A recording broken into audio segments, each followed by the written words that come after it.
As we turn now to the latest news out of Zimbabwe.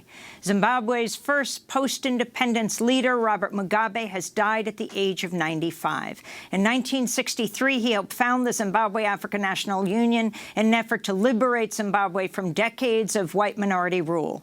He was jailed from 1963 to 1974 when Zimbabwe was Rhodesia. Once freed, Mugabe became a leader of the liberation movement, which successfully led to the formation of an independent Zimbabwe in 1979.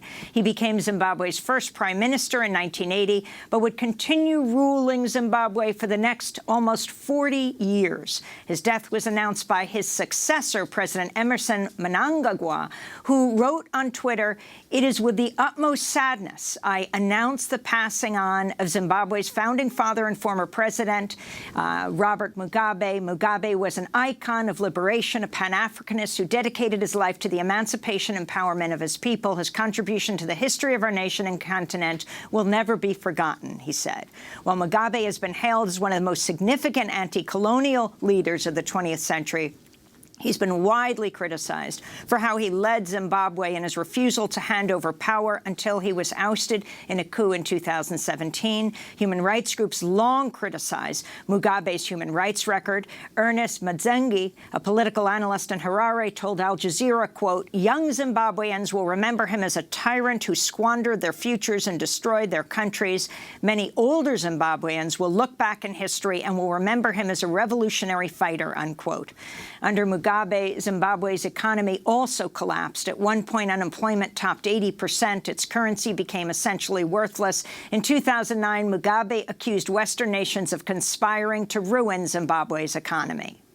The Western countries, in particular the United States and the European Union, who imposed illegal sanctions against Zimbabwe, have, to our surprise and that of SADC and the rest of Africa, refused to remove those sanctions.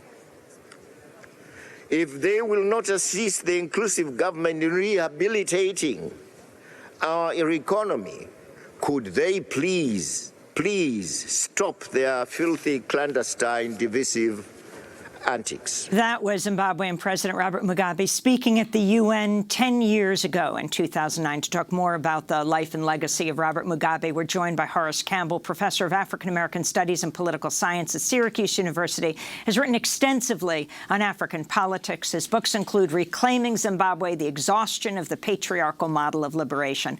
Professor Horace Campbell, your response to the news early this morning that the former president of Zimbabwe, Robert Mugabe, had died, his significance, his record. Yes, good morning.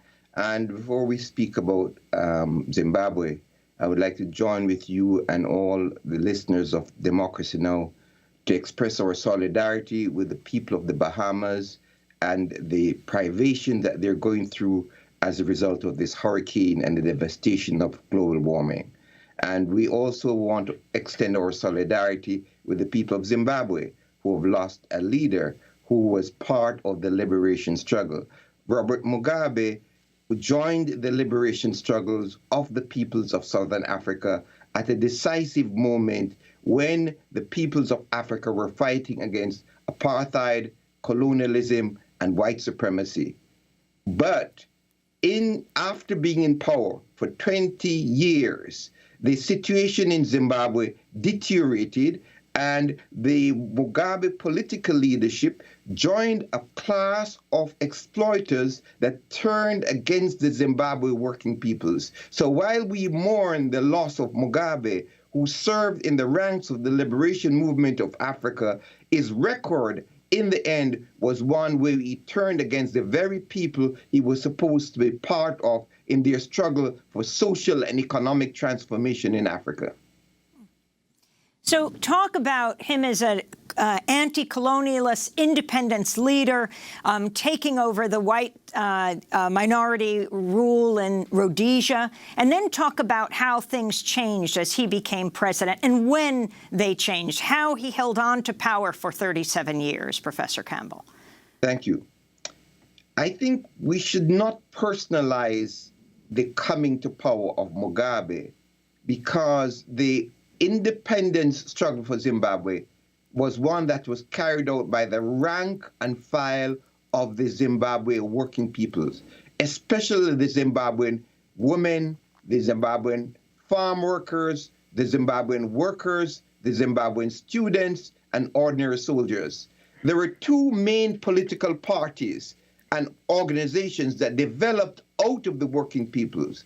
There were both the Zimbabwe African National Union, led by Mugabe, who himself emerged out of a struggle inside of that political organization. Then there was the Zimbabwe African ZAPU, Zimbabwe African People's Union, led by Joshua Nkomo. Those two political organizations formed a unified front called the Patriotic Front in order to push the struggle for independence.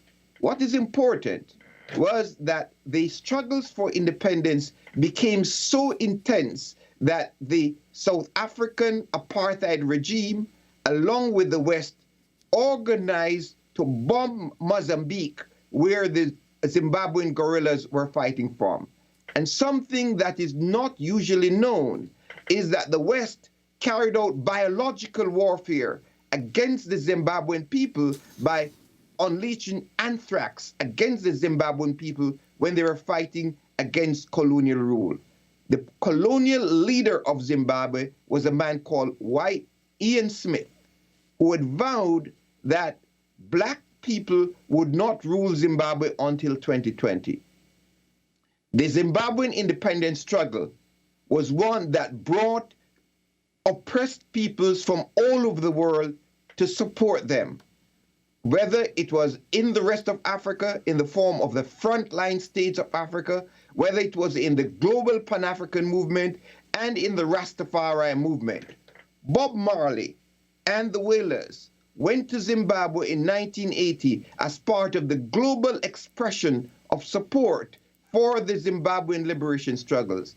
And Bob Marley was insightful enough to say, at the time of the Zimbabwean independence, soon we will find out who are the real revolutionaries.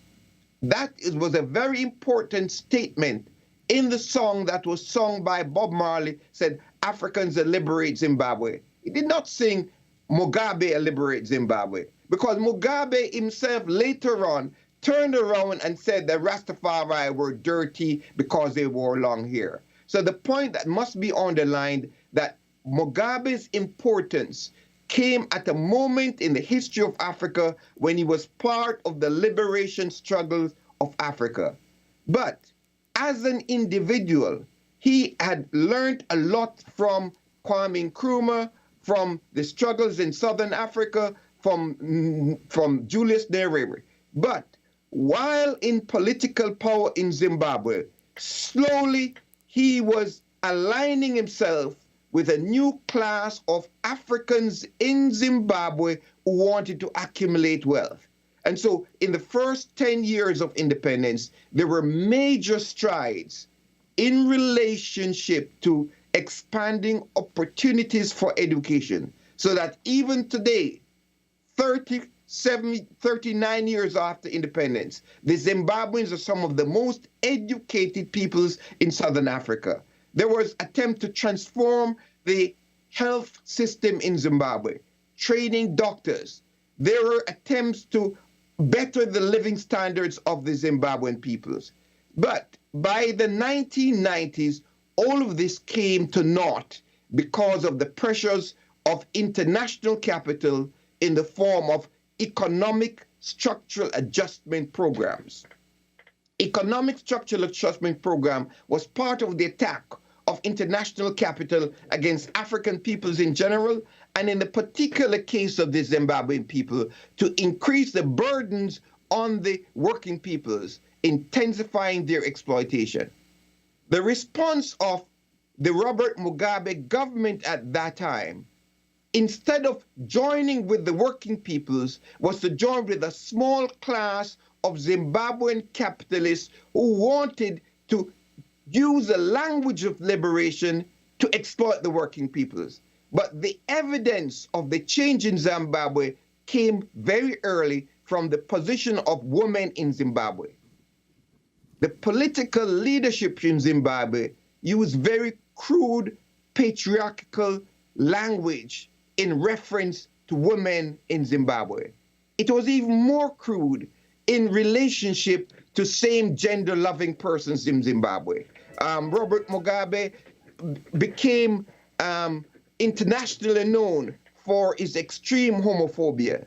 So this degeneration in Zimbabwe, in relationship to the working peoples, in relationship to the youth in the university, in relationship to women, in relationship to students, in relationship to same gender-loving persons, all came to a head by 2000 when the question of the future of the working people came in the formation of a new political organization. And by 1999, 1 million workers in Zimbabwe were out on strike. This was the turning point because Mugabe could have moved with the workers and organized with the workers to turn the trade union and unorganized workers into a united force against imperialism. Instead, Mugabe turned to popularizing the land invasions that were taking place by the landless people of Zimbabwe.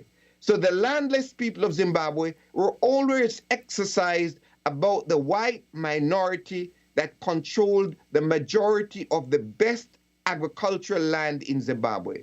Professor Campbell, we only have a minute. So how would you summarize his legacy and this last years until he was really essentially taken out as president in a coup? His legacy in Zimbabwe is a mixed legacy. In the last years of the period of Mugabe, he's turned against the working people, oppressed the working people of Zimbabwe, was extremely homophobic, oppressed women, oppressed youth, and the military removed him from power at a moment when he had lost legitimacy among the peoples of Zimbabwe. Well, Horace Campbell, we want to thank you very much for being with us, Professor of African American Studies and Political Science at Syracuse University, written extensively on African politics. His books include Reclaiming Zimbabwe, The Exhaustion of the Patriarchal Model of Liberation. When we come back, we'll speak with longtime grassroots organizer Lisa Fithian, author of a new book. It's called Shut It Down. Stay with us.